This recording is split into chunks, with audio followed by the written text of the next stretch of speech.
কি বলবো না খো, তোমরা পড়াশোনা করছো না খালি ঘাস কাটছো? দেখেন ভাইরা দুপুরবেলা এখানে কত ভালো লাগছে এখন দাঁড়িয়ে থাকতে, তা ভাষায় প্রকাশ করতে পারবো না।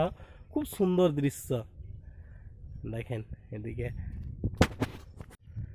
এই দুপুরবেলা বুঝতে পারলেন গঙ্গা নদীর ধারে একটা বাগানের মধ্যে দাঁড়িয়ে আছি। দেখেন কত সুন্দর পরিবেশটা, পিছন দিকে দেখেন, ওই দেখেন গঙ্গা নদী, ওই সামনে দেখা যায় উপরে জিগি জিগি কালো, মনে হচ্ছে সমুদ্র। আর এই দিকে দেখেন কত সুন্দর বাগান, মনোরম। মানে দুপুরবেলা এখানে কত ভালো লাগছে এখন দাঁড়িয়ে থাকতে, তা ভাষায় প্রকাশ করতে পারবো না। খুব সুন্দর দৃশ্য দেখেন এদিকে।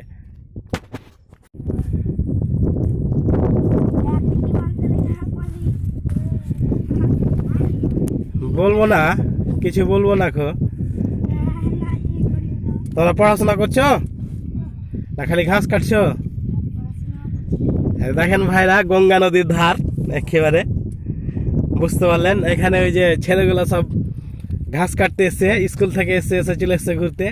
তো এদের জীবনটা কত সুখী দেখেন, গঙ্গা নদীর ধারে মানুষ কত জায়গা থেকে ঘুরতে আসে, আর এরা সকাল সন্ধ্যা গঙ্গা নদীর ধারে ঘুরছে নাকি?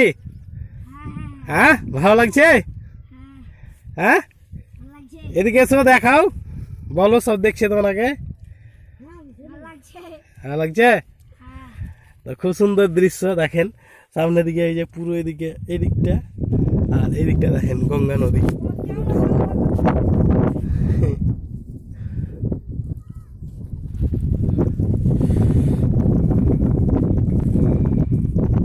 দেখেন আমের বাগানটা, কিন্তু দুঃখের বিষয় এই জায়গাটা কেটে যাচ্ছে, প্রত্যেক বছরই একটু একটু একটু করে কেটে যায়। দেখেন কত সুন্দর গঙ্গা নদীর পরিবেশটা দেখতে, দেখেন সেই দৃশ্য অপরূপ, নিরিবিলি শান্ত সৃষ্ট জায়গা, কোলাহল মুক্ত একেবারে। এখানে দেখেন একটা গরু পালন করার জন্য, যে গবাদি পালন করার জন্য যে নেন রাখা আছে এখানে। আর ওইদিকে দেখেন ছোট ছোট বাড়ি ঘরগুলো আছে, খুব সুন্দর একটা দৃশ্য। গঙ্গা নদীর পাড়টা দেখেন, শুধু বালি আর বালি, বালি আর বালি।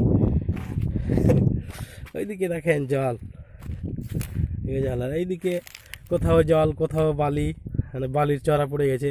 মেন নদী এখান থেকে হয়তো 2 কিলোমিটার হবে ভিতরে, কিন্তু চটটা নদীটা কাটতে কাটতে কাটতে কাটতে চলে আসছে এই জায়গাতে।